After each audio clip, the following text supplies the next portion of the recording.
Meus irmãos, eu quero convidá-los a abrir a palavra do Senhor na carta aos Hebreus, capítulo 11, versículos 30 e 31.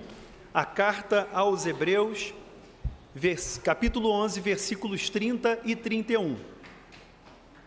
Esse é o texto que nos conduz na meditação dessa manhã, e a gente, como vocês têm observado, a gente vem seguindo uma série de mensagens sobre a fé.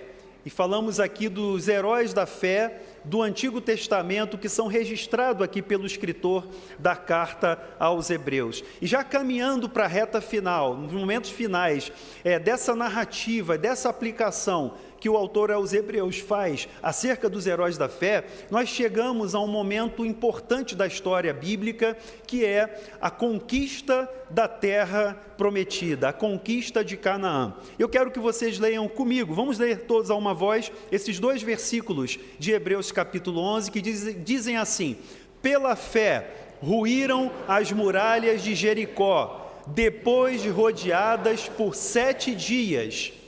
Pela fé, Raabe, a meretriz, não foi destruída com os desobedientes, porque acolheu com paz aos espias.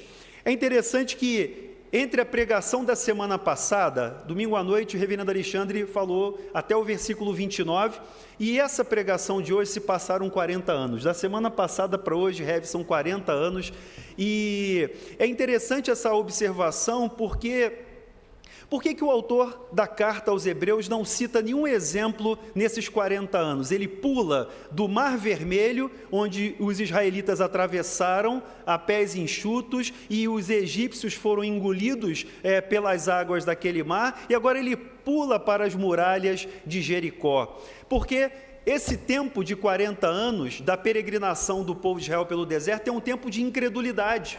Se você olhar o Antigo Testamento, você vai perceber que é impossível trazer à memória algum relato de fé desse período, porque é um tempo de murmuração, é um tempo de rebeldia, de dureza de coração. E toda aquela geração que saiu do Egito, aqueles que eram maiores de 20 anos, morreram no deserto. Aquela geração passou, segundo a promessa de Deus, pela incredulidade. Eles não entraram em Canaã, somente 2 homens, Josué e Calebe. Além de Moisés, o líder, que vai apenas observar ali do monte a terra, mas Deus diz que ele não entra, mas ali somente esses 2 homens, que foram os espias, que inicialmente conheceram a terra, olharam a terra de Canaã e trouxeram um relato da fé. Somente esses 2 homens entraram. Toda a geração que saiu do Egito morreu no deserto. Morreram por causa da incredulidade. E aqui a nova geração é que vai conquistar Canaã. O livro de Josué narra a conquista da terra. É um momento em que o povo de Deus, com seus erros e acertos, vai vencer os inimigos e vai se estabelecer na terra que Deus havia prometido. O propósito do escritor da carta aos Hebreus é mostrar para a gente que Deus tem coisas melhores reservadas para aqueles que perseveram na fé. Essa é a tônica da carta. Desde o início, ele está encorajando seus leitores a confiarem nas promessas de Deus. Aqueles irmãos da época em que essa carta foi escrita estavam querendo desistir. Muita gente querendo retroceder. As pressões eram muito grandes, irmãos.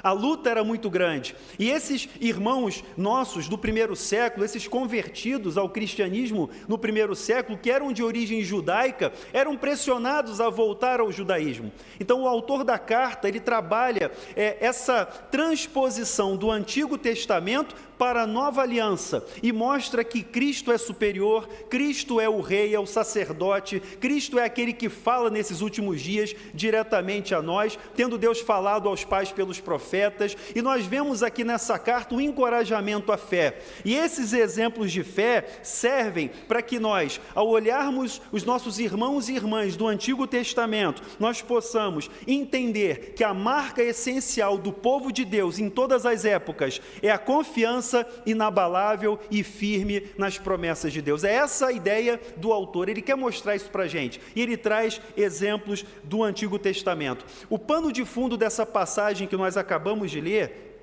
nessa parte da galeria dos heróis da fé, mostra, é encontrado no livro de Josué, e mostra esse momento em que, ao atravessarem o Jordão, lembra que eles passam o Jordão também a pés enxutos. Deus abre o Jordão. O texto de Josué nos informa que o Jordão estava transbordando em todas as suas ribanceiras. Mas nosso Deus é poderoso. Eles atravessam a pés enxutos o Jordão. E o primeiro obstáculo na terra de Canaã é a fortaleza de Jericó. Era uma cidade fortificada, era uma cidade murada, e ela já tinha essa proteção natural do rio. E agora, artificialmente, as muralhas serviam de reforço à defesa para quem entrasse, para quem intentasse entrar na terra de Canaã.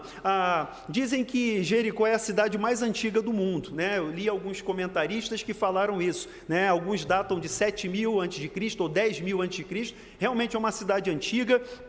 E a sua fortaleza, naquele tempo ali construída, ela era quase inexpugnável, quase impossível alguém penetrar. E o texto bíblico afirma, lá em Josué capítulo 6, versículo 1, afirma que Jericó estava rigorosamente fechada por causa dos filhos de Israel. Ninguém saía, ninguém entrava.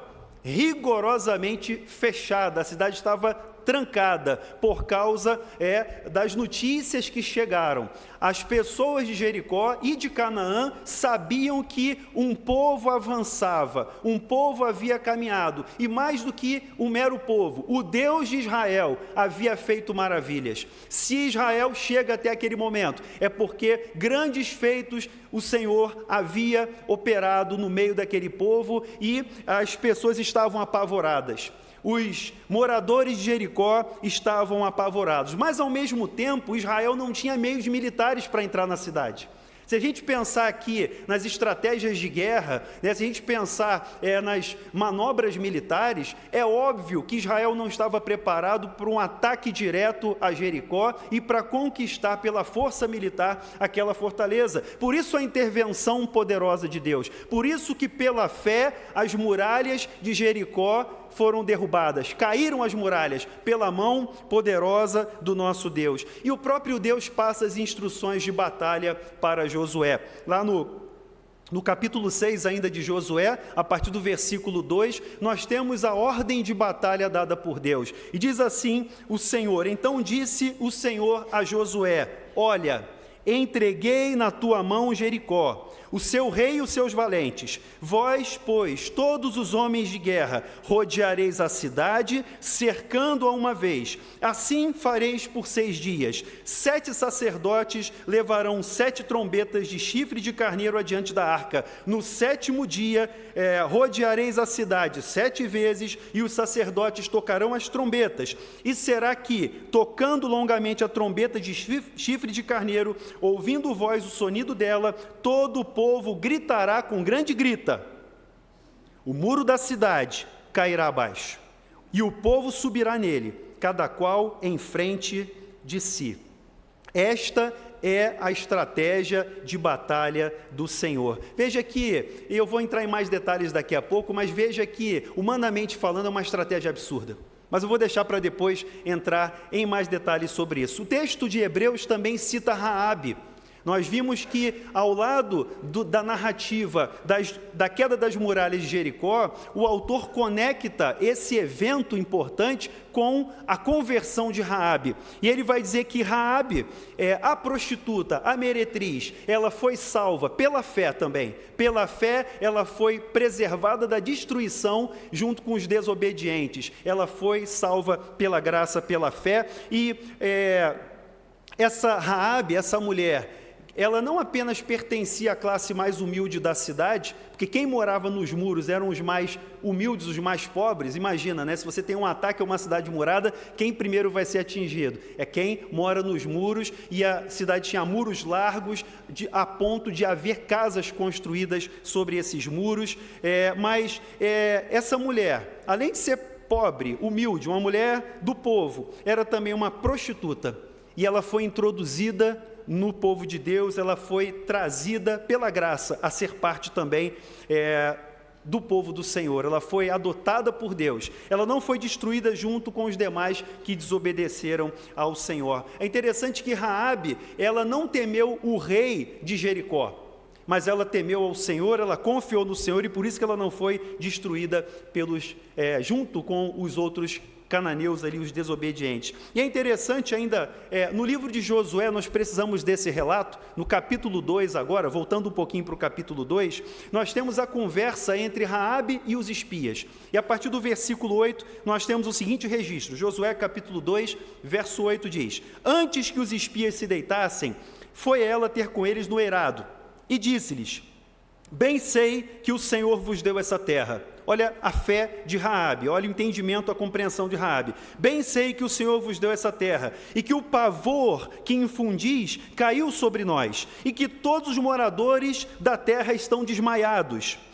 Porque temos ouvido que o Senhor secou as águas do Mar Vermelho diante de vós, quando saíeis do Egito, e também o que fizestes aos reis dos amorreus, Seom e Og, que estavam além do Jordão, os quais destruístes. Versículo 11, ouvindo isto, desmaiou-nos o coração, e em ninguém mais há ânimo algum, por causa da vossa presença.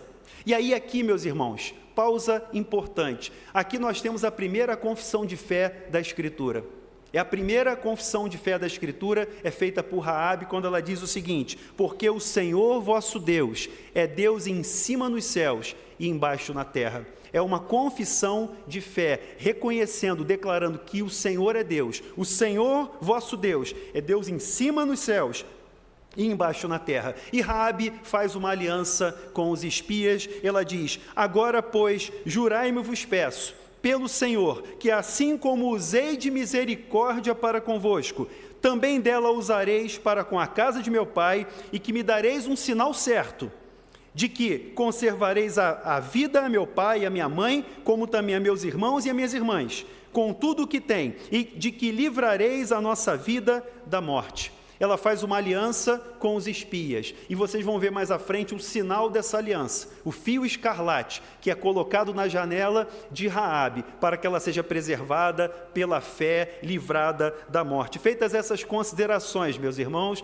essas primeiras movimentações no texto bíblico, eu quero convidar vocês a meditarem junto comigo sobre esse texto de Hebreus, e também debaixo desse tema, a fé que derruba muralhas. É clichê, né? Fé que derruba muralhas é um tema bem clichê, né? Mas eu não tinha um tema melhor para trazer para vocês. Eu tentei colocar outro tema, mas esse é o tema, a fé que derruba muralhas. Esse é o tema proposto para a nossa meditação. E o primeiro ponto que a gente descobre nesse texto da carta aos Hebreus é que a fé que derruba muralhas implica obediência. Onde tem obediência aí, Marcelo? Vamos descobrir. A fé que derruba muralhas implica obediência. Pela fé, ruíram as muralhas de Jericó, depois de rodeadas por 7 dias. Primeiro, nós precisamos observar que a fé, no primeiro momento, é manifestada por Josué. Josué se levanta uma certa madrugada do acampamento, eles estão ali acampados próximo à cidade de Jericó, e Josué se levanta e ele vê um homem com uma espada desembainhada, um homem com uma espada nua. E Josué, guerreiro que era, ele vai a esse homem desconhecido e fala: és tu dos nossos ou deles? Você imagina, né, a coragem de Josué. Ele encontra um combatente e ele faz essa pergunta: você é dos nossos ou dos nossos adversários? A resposta a resposta que é dada, né, por aquele homem é: nenhum nem outro. Não. Nenhum nem outro, meu amigo. Não. Eu sou príncipe do exército do Senhor e acabo de chegar. Então Josué prostrou-se com o rosto em terra e o adorou, e disse-lhe: que diz meu senhor ao seu servo? Josué reconheceu que Deus estava ali, meus irmãos. Aquele homem com a espada desembainhada é uma teofania, é uma manifestação de Deus visível, que ele encontra naquele momento, e ele reconhece que Deus está ali, e ele ouve a voz de Deus, e essa pergunta é fundamental: que diz meu Senhor ao seu servo? Existem algumas orações muito perigosas que nós fazemos. Nós fazemos algumas orações que são perigosas, mas temos que fazer. Senhor, faça a sua vontade na minha vida, né? Seja feita a tua vontade, quando a gente ora a oração que Jesus ensinou. Isso é uma oração perigosa. Você está disposto mesmo a submeter a vontade de Deus? Eu não estou dizendo para você deixar de orar, não ore, mas ore sabendo que é uma oração perigosa. E a oração de Josué também é uma oração perigosa. A pergunta que ele faz é uma oração: que diz meu Senhor ao seu servo? Meus irmãos, essa é a pergunta crucial. Eu diria que a vitória em Jericó, ela tem como fundamento essencial essa pergunta que Josué faz ao Senhor: o que o Senhor diz ao seu servo? Ora, se ele pergunta isso, ele quer obedecer à vontade de Deus. E o Senhor dá a ele, como nós já lemos, as instruções de guerra, as instruções de batalha. Na verdade, a vitória veio da mão do Senhor, de forma sobrenatural. Veja, esse momento de fé individual de Josué é fundamental, é o ponto de partida. A fé que derruba muralhas implica obediência. Então, se nós queremos a vontade de Deus, se nós perguntamos o que diz o Senhor ao seu servo, é para nós obedecermos. Mas essa fé também é coletiva. A fé também é coletiva, por quê? Porque os soldados de Israel e os sacerdotes poderiam se recusar a cumprir um plano tão ridículo. Como é que é, Josué? Você acha que a gente vai derrubar as muralhas de Jericó andando em silêncio por 6 dias em torno da cidade e depois tocar uma trombeta? Que história é essa, homem? É assim que a gente vai vencer uma batalha? Mas o povo acreditou na palavra de Deus. Quando Josué passa as instruções para os seus soldados, eles também creem. Então, irmãos, a fé que derruba muralhas é uma fé tanto individual quanto coletiva. Como igreja, nós precisamos crer nas promessas do Senhor. Como igreja, nós precisamos obedecer à ordem do Senhor, aquilo que Ele tem nos dado, como igreja, para cumprir o nosso chamado. Então, é uma obediência individual, mas também é uma obediência coletiva. Calvino, ele observa esse texto, a gente pensa assim, mas é estranho o plano de Deus. É estranha a ordem de Deus. Que coisa mais estapafúrdia, dar voltas na cidade. Calvino observa que essa andança era algo totalmente infantil e sem sentido. É verdade. É uma situação estranha, mas eles obedeceram à ordem divina e a levaram a sério, de modo que o sucesso se deu como se lhes havia sido prometido. Essa é a observação que Calvino faz sobre esse texto. E você imagina, meus irmãos, as pessoas em Jericó observando essas caminhadas silenciosas. Ao mesmo tempo em que eles estavam apavorados, talvez tenha surgido no coração daqueles cananeus um certo ar de zombaria. É assim que eles vão conquistar a gente? Que coisa estranha, coisa ridícula. Mas a obra da fé, o poder da fé, a fé que derruba muralhas, ela parte para a obediência. Ela obedece à vontade de Deus. Meus irmãos, pela fé os israelitas rodearam silenciosamente as muralhas e nessa caminhada que eles faziam, durante aqueles 6 primeiros dias, eles conseguiam ver pela fé o impossível diante de inimigos fortemente armados. Pela fé também nós obedecemos à ordem de Deus hoje. Pela fé hoje também nós somos levados a obedecer à voz do Senhor, mesmo que aparentemente soe absurda para nós.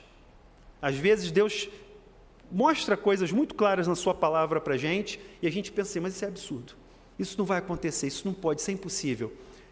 A fé que derruba muralhas é uma fé que nos leva à obediência. Eu quero fazer uma aplicação com você agora. Eu quero fazer uma proposta para mim e para você. Que tal viver uma semana de fé e silêncio? Que tal passarmos esse tempo experimentando esse silêncio e a fé? Que tal ficarmos um pouco sem falar, sem reclamar, sem murmurar, sem desacreditar? Que tal vivermos, irmãos, esses dias, Você não vai precisar ficar rodeando casa, prédio, muralha nenhuma não, tá? Mas que tal experimentarmos pela fé a obediência à ordem do Senhor? A pergunta crucial é: que diz o meu Senhor ao seu servo? Essa é a oração que nós precisamos fazer hoje. Essa é a oração que nós necessitamos. Senhor, o que o Senhor diz para mim? e passar um tempo de fé e silêncio, de fé e experimentando aquilo que Deus tem preparado para nós, aquilo que Deus tem preparado para realizar nas nossas vidas. Meus irmãos, hoje também pela fé, algumas muralhas têm que cair na nossa vida.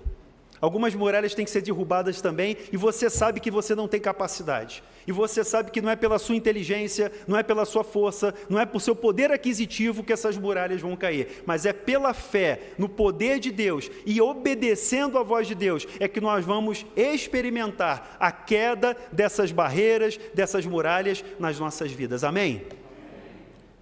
O segundo aspecto importante que nós aprendemos nesse texto é que a fé que derruba muralhas é uma fé graciosa.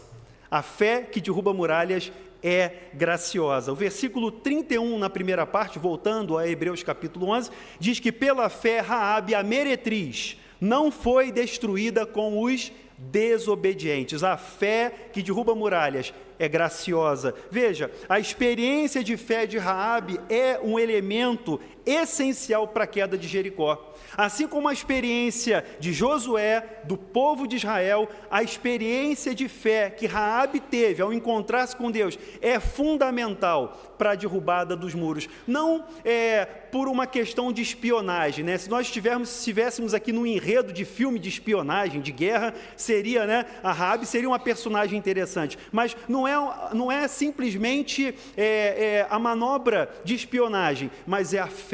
A experiência de fé. Você percebe que o autor aqui aos Hebreus faz um contraste. Ele vai contrastar a desobediência dos cananeus com a obediência do povo de Deus. Marcelo, onde que está a obediência de Josué? Nós já vimos no ponto anterior, nós já vimos que implicitamente, quando as muralhas de Jericó são derrubadas, no versículo 30, ele fala, após terem sido rodeadas por 7 dias. Então, esse movimento do povo de Deus manifesta a obediência. E agora, o contraste é a desobediência. Perceba o seguinte, o povo de Jericó, mesmo tendo ouvido das proezas de Deus, das obras poderosas que Deus tinha feito, não creu. Eles se dispuseram a resistir. Isso é interessante porque eles receberam a mesma notícia que Raabe. A boa notícia é que Deus estava desbaratando os inimigos de Israel. A boa notícia é que Deus estava com Israel. Raabe confiou nessa boa nova, mas o povo de Jericó, os cananeus, não confiaram. Eles não obedeceram e eles se dispuseram a resistir a essa boa notícia. Meus irmãos, a salvação é pela graça mediante a fé. A salvação é pela graça mediante a fé. Raabe não tem mérito. O texto é claro dizendo que Raabe era uma meretriz. E a meretriz no sentido mesmo de prostituição, ela era uma prostituta comum naquele tempo. E digo, no passado, porque ao ser transformada pela fé, ao ser trazida para o reino de Deus, ela tem uma nova vida, ela passa a ser, inclusive, uma das mulheres que figuram na genealogia de Cristo, em Mateus capítulo 1, versículo 5. Raabe aparece na genealogia do nosso Senhor. Isso é graça. A fé que derruba muralhas é graciosa. Deus está mostrando para a gente aqui um exemplo da sua graça. Deus está mostrando para a gente aqui como Ele é poderoso para pegar uma mulher, uma cananeia comum, uma prostituta, uma mulher que era uma candidata improvável para entrar no reino de Deus. Ele faz com que ela seja uma prosélita, né? Ela é convertida, assim como Abraão também era um gentio e foi convertido, e ela passa a integrar o povo de Deus, ela recebeu a boa nova. A Raabe é a primeira convertida dessa boa nova, ela é a primeira convertida da boa nova que traz vida àquele que crê, mas também traz morte àquele que não crê. Quando Paulo escreve aos Coríntios, na sua segunda carta, ele diz que graças, porém, a Deus, que em Cristo sempre nos conduz em triunfo. E ele diz, e por meio de nós manifesta em todo lugar a fragrância do seu conhecimento, porque nós somos para com Deus o bom perfume de Cristo, tanto nos que são salvos quanto nos que se perdem. Para com estes que se perdem, cheiro de morte para a morte, para com aqueles, aroma de vida para a vida. Quem, porém, é suficiente para essas coisas? Meus irmãos, a fé que derruba muralhas é uma fé graciosa. Raabe era improvável.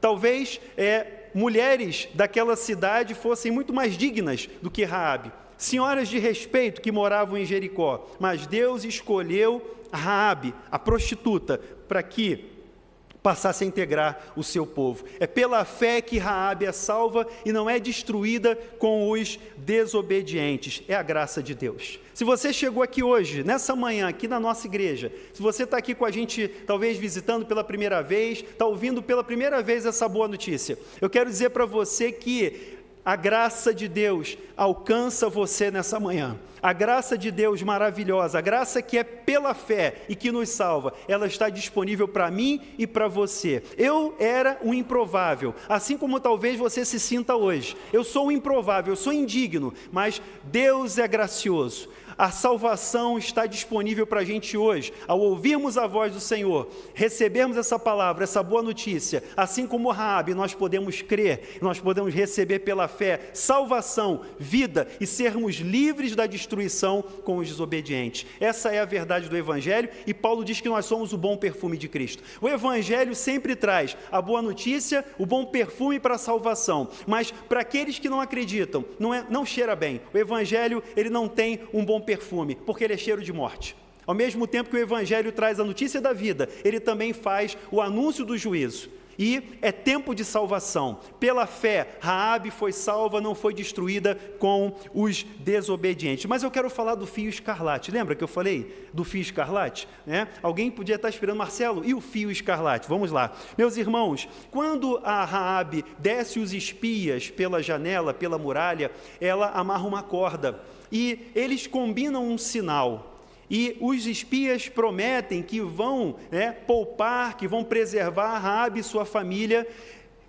E eles amarram uma corda vermelha, um fio escarlate é amarrado naquela janela. E aquele fio escarlate é um sinal visível de uma graça invisível. Aquela corda vermelha é uma marca que identifica que a família de Raabe ia ser salva, ia ser preservada da destruição de Jericó. O comentador Frederic Bruce observa que a corda de fio escarlate com a qual desceu os espiões pela janela no muro e pela qual ela foi identificada na conquista da cidade, prefigurou que por meio do sangue de Jesus Cristo, todos os que confiam e esperam em Deus terão redenção. O fio escarlate prefigura o sangue do nosso Senhor e Salvador, Jesus Cristo, que foi derramado por nós. Assim como Israel, lá na última noite no Egito, passou o sangue do Cordeiro nos umbrais das portas, para que o destruidor não os alcançasse, ele passou por cima deles.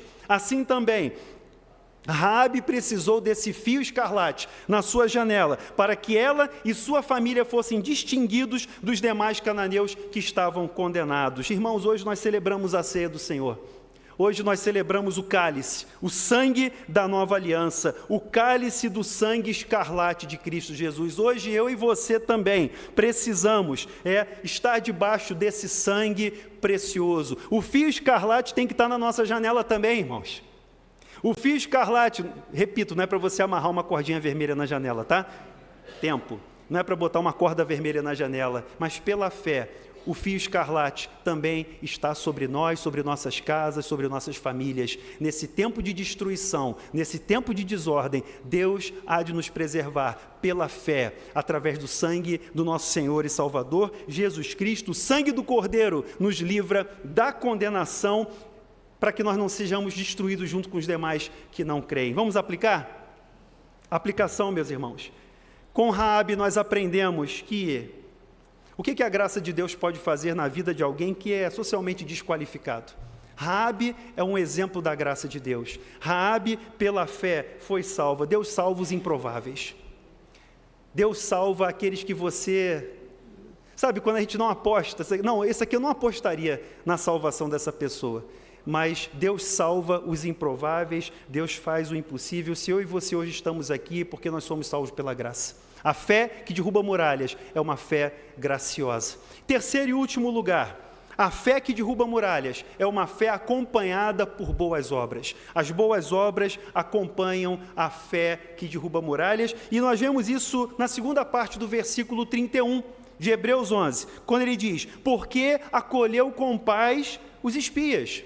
Raabe foi salva pela fé. Ela foi preservada e não foi destruída com os demais desobedientes. Por quê? Porque acolheu com paz os espias. Então, Marcelo, quer dizer que ela foi salva por obras? Não. As obras acompanham a fé. O que o autor da carta aos Hebreus quer conectar agora é a fé de Raabe à sua ação efetiva. Então, ele liga esses dois elementos. Ela, pela fé, foi salva, porque ela preservou os espias, ela acolheu com paz os espias, ela foi hospitaleira com aqueles homens de Deus. Veja, qual é a diferença entre a fé de Raabe e os demais moradores de Jericó? Qual é a diferença entre o que ela recebeu de Deus, a palavra de Deus, e os demais moradores? Veja, todos estavam desmaiados com o pavor da presença de Deus e com os relatos que chegaram à cidade. Raabe creu, confiou e agiu. Ela recebeu a palavra de Deus e a palavra de Deus para ela levou à ação. Veja, nós sabemos, já falamos isso hoje, a salvação é pela graça, mediante a fé. Mas fé sem obras é morta. Fé sem obras é inútil. O apóstolo Tiago vai trazer esse tema e é interessante que ele vai conectar essa verdade de que fé sem obras é morta com o depoimento, com o testemunho de Raabe. Tiago capítulo 2, versículo 25, olha o que diz a palavra de Deus: de igual modo, não foi também justificada por obras a meretriz Raabe, quando acolheu os emissários e os fez partir por outro caminho? Então, o apóstolo Tiago, ele faz o uso do exemplo de Raabe quando discute a questão da fé acompanhada de boas obras. Meus irmãos e minhas irmãs, Tiago entende, e ele mostra isso, que Raabe é um exemplo de fé salvadora, e a crença condenatória dos cananeus é como a crença nos demônios, ou a crença dos demônios. Que é isso, Marcelo? Leia Tiago capítulo 2, versículo 19. Tiago vai dizer o seguinte: crês tu que Deus é um só? Fazes bem. Até os demônios creem e tremem. A fé dos cananeus em Jericó era uma fé como a fé dos demônios. Eles sabem que existe um Deus, eles ouviram sobre as maravilhas de Deus, eles tremem, eles sabem disso, mas essa fé não é acompanhada de uma ação prática real, porque a fé nos move a boas obras. A fé de Raabe foi efetivada, foi mostrada, expressa, através da ação que ela praticou ali, dando acolhida para os espias e ajudando-os na sua saída. Em vez de desenvolver uma resposta apropriada, como Raabe fez, os cananeus optaram pela resistência, optaram por desobedecer ao Senhor. Veja, Paulo e Tiago concordam. Não existe nenhuma incoerência entre o ensino de Paulo e o ensino de Tiago em relação às obras e à fé. Eles concordam que a fé não é mera crença em doutrinas ortodoxas. Gente, tem muita gente por aí alardeando que sabe muito a doutrina, que conhece a Bíblia, que conhece a doutrina reformada. Tem muita gente aí nas redes sociais falando muita coisa. Meus irmãos, Deus não está interessado no nosso conhecimento ortodoxo teológico. O interesse de Deus nas nossas vidas é uma vida coerente com o que nós professamos e o que nós vivemos e fazemos. É aí que nós mostramos que somos verdadeiros cristãos e que vivemos uma fé ortodoxa. É a coerência entre o que eu professo e o que eu vivo na prática. E aqui nós temos o destaque de Paulo e de Tiago. Quando Paulo diz em Efésios no capítulo 2, que nós somos salvos pela graça, mediante a fé, ele vai completar no versículo 10 de Efésios 2, que nós somos feitura dele. Nós somos feitos por Deus, criados em Cristo Jesus para quê? Para as boas obras que ele preparou de antemão, para que andássemos nelas. Então não há nenhuma incompatibilidade entre o ensino de Tiago e o ensino de Paulo. Eles estão falando a mesma coisa, com palavras diferentes, mas dizendo o seguinte: você tem fé? Então mostra a sua fé através das obras. Viva uma vida coerente. Raabe fez isso. Raabe exerceu essa fé de forma prática e mostrou que realmente ela tinha sido alcançada pela palavra do Senhor. Por fim, caminhando aqui para a nossa conclusão, não adianta nós alardearmos que temos fé. Não adianta nós afirmarmos, batermos no peito que somos eleitos. se a nossa vida diária não tem coerência com aquilo que nós cremos. É inútil essa fé. Tiago diz que essa fé sem obras é morta. Essa fé sem uma vida prática coerente é uma enganação. Meus irmãos, nós não estamos aqui para sermos enganados. Nós não estamos aqui para nos enganarmos. Nós estamos aqui pela verdade do Evangelho. E nós cremos nessa verdade. E essa verdade diz para a gente que nós somos criação de Deus, nova criação, criados em Cristo Jesus, para andar nas boas obras que Deus preparou para nós. A verdadeira fé nos leva a realizar as obras que Deus preparou. Não apenas isso, mas também fazer com a motivação correta. Nós não praticamos boas obras para sermos salvos, mas nós praticamos boas obras porque somos salvos. Repito, praticamos boas obras não para sermos salvos, mas porque somos salvos. Que nessa manhã o Senhor fale ao nosso coração, que nessa manhã nós possamos sair daqui com esse desejo de passar uma semana de fé e silêncio. Sabe, passar uma semana de fé e silêncio, enxergando aquilo que Deus tem para nós. Uma semana em que nós vamos orar, o que diz o Senhor ao seu servo, sabendo que nós somos servos e Ele é Senhor, sabendo que nós precisamos obedecer a sua palavra, porque a fé que derruba muralhas é uma fé que nos leva à obediência. Sabendo que a fé é graciosa e que nós precisamos viver na graça, viver uma vida permeada pela graça de Deus. Assim como Raabe experimentou, nós não temos méritos, mas nós vivemos pela graça, pela fé, porque a fé que derruba muralhas é uma fé graciosa. Irmãos, a fé que derruba muralhas é acompanhada de boas obras. Que Deus nos ajude a caminhar nesse propósito, que Deus nos ajude a viver uma vida coerente com aquilo que nós temos pregado, professado, crido, que a nossa vida de fé seja expressada na prática, na vida, no dia a dia, nas coisas simples, na rotina, mas que possamos ser identificados como aqueles que caminham pela fé.